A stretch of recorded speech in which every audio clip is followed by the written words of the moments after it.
Gunpowder Neck, Maryland, como el lugar donde se construiría una nueva planta de armas químicas.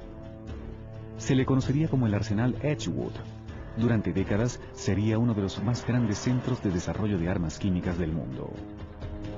Para el final de la Primera Guerra Mundial, Edgewood había producido 711 toneladas de agente mostaza y 935 toneladas de gas fosgeno, que es similar al cloro pero 10 veces más tóxico. Para cuando la guerra llegó a su fin en 1918 se habían utilizado unas 125.000 toneladas de agentes químicos por parte de ambos bandos en la guerra.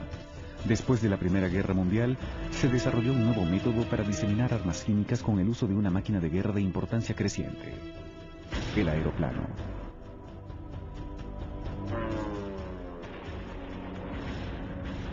Se imaginaron que la siguiente guerra consistiría en oleadas de aeroplanos con grandes tanques llenos de agentes químicos que serían rociados sobre las líneas de frente y las ciudades.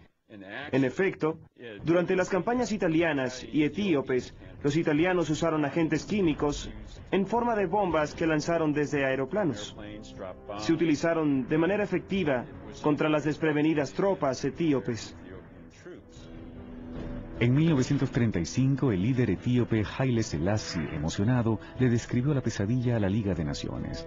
Dijo que soldados, mujeres, niños, ganado, ríos, lagos y pastizales eran rociados continuamente con esta lluvia mortal. Las víctimas del gas mostaza italiano se contaban por las decenas de miles. A medio mundo de distancia, la milicia japonesa tenía extensos programas para armas tanto químicas como biológicas.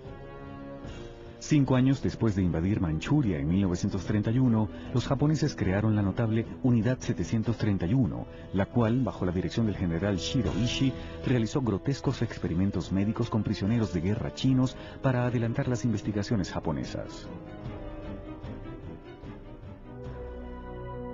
La Unidad 731 era en apariencia una unidad para purificación de agua establecida por el general Ishii y sus secuaces. Lo que hicieron fue utilizar elementos humanos mientras aún estaban vivos. Los exponían a enfermedades mientras aún estaban con vida.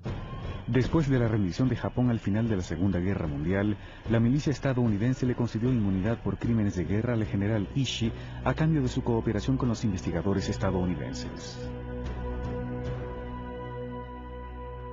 Hoy en día vemos atrás y decimos que sí, fue encubierto y no debieron hacerlo. Pero los estadounidenses querían saber exactamente qué habían hecho los japoneses y cómo se comparaba con sus propios datos. Mientras los japoneses realizaban sus terribles experimentos en Manchuria, en Alemania un científico llamado Gerhard Schroeder desarrollaba nuevos insecticidas cuando descubrió un nuevo tipo de veneno que revolucionaría la guerra química. Se le llegaría a conocer como gas neurotóxico.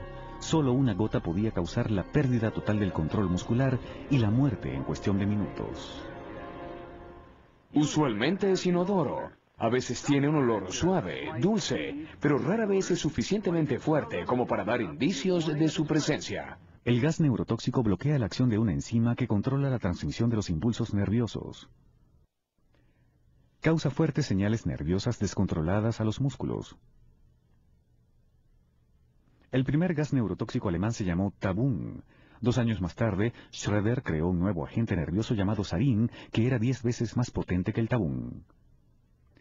Tanto como la quinta parte de una gota de sarín en la piel humana podía causar la muerte.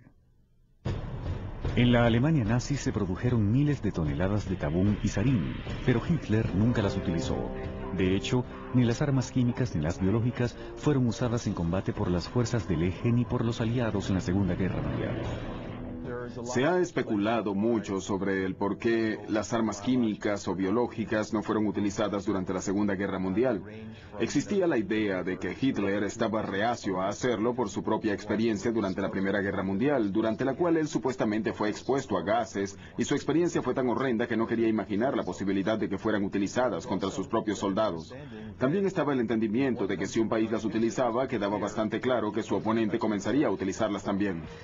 Puede que Hitler no haya usado el gas en el campo de batalla, pero no tuvo escrúpulos para utilizarlo en las cámaras de gas contra millones de judíos y otros a los que consideraba indeseables. Al contrario de las armas químicas, las armas biológicas seguían siendo una forma relativamente desconocida de guerra.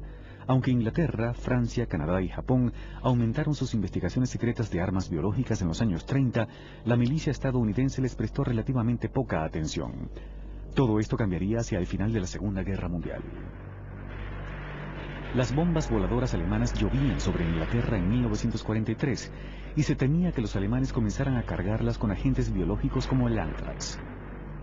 Esta preocupación impulsó a Estados Unidos a desarrollar su propio programa de armas biológicas. Se establecieron plantas de producción en Fort Detrick, Maryland, para producir anthrax, toxina de botulina, brucelosis y enfermedades propias de las plantas. El anthrax era considerado como el agente biológico más importante, una enfermedad bacteriana que puede infectar a todos los animales de sangre caliente, incluyendo a los humanos. Las esporas de anthrax, al ser inhaladas, se convierten en bacterias al llegar a los pulmones, causan infecciones que pueden generar severos problemas de respiración y la muerte. Un experimento británico de tiempos de guerra con esporas de anthrax reveló cuán resistentes y longevas pueden ser. El Reino Unido y Estados Unidos tenían científicos trabajando en una isla llamada Isla Greenar, frente a la costa de Escocia, y entre los agentes que se probaron estaba el anthrax. Después de la guerra, las autoridades incendiaron toda la isla para descontaminarla. La isla estuvo en llamas durante un par de días. Días más tarde, los científicos regresaron y comenzaron a medir el conteo de anthrax y hallaron que la concentración de esporas de anthrax era exactamente la misma que había antes de que se marcharan. Hacia el final de la Segunda Guerra Mundial, la combinación de la muerte del presidente Roosevelt, las extremadamente costosas batallas de Iwo Jima y Okinawa y la invasión de tierra firme planificada por los japoneses hizo que el ejército de Estados Unidos considerara por primera vez utilizar armas químicas. Muchos de los oficiales de guerra química que conocían los efectos de los agentes químicos pensaron que tal vez podían salvar vidas estadounidenses iniciando una guerra química. Fue tema de debate en los más altos niveles, pero nuevamente se tomó la decisión de no iniciar una guerra química. En 1945, la bomba atómica acabó efectivamente con las discusiones. Después de la Segunda Guerra Mundial, los científicos británicos crearon un nuevo gas neurotóxico que era considerado mejor que el tabún y el sarín desarrollado por los alemanes. Se le llamó VX. El VX tiene un mayor poder residual, es decir, el sarín comienza a disiparse después de algunas horas de haber sido rociado en un ambiente, pero el VX se mantiene en el lugar durante días o semanas y conserva su toxicidad. Conforme aumentaban las tensiones de la Guerra Fría en los años 50, se acumularon grandes cantidades de los gases nerviosos VX, sarín y tabún por parte de Estados Unidos y la Unión Soviética. En Estados Unidos, el sarín fue cargado en bombas de racimo de 400 kilogramos, cada una de las cuales contenía 76 bombas más pequeñas cargadas de gas neurotóxico. Las investigaciones de armas biológicas también habían aumentado en los años 50 a ambos lados de la cortina de hierro. En Estados Unidos se diseñó una bomba biológica de racimo de 225 kilogramos que contenía 108 bombas biológicas más pequeñas cargadas de bacterias o virus. Durante los años 50, el programa de guerra biológica de Estados Unidos, ubicado en Fort Detrick, Maryland, era una de las áreas más secretas de las investigaciones de defensa estadounidenses. La mayor parte del área nunca ha sido revelada.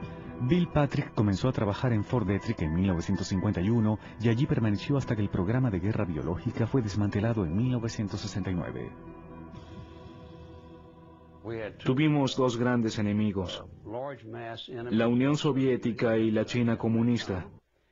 Sospechábamos que tenían programas de armas biológicas. Nosotros, y me incluyo, nos considerábamos patriotas. Cuando trabajábamos con un agente letal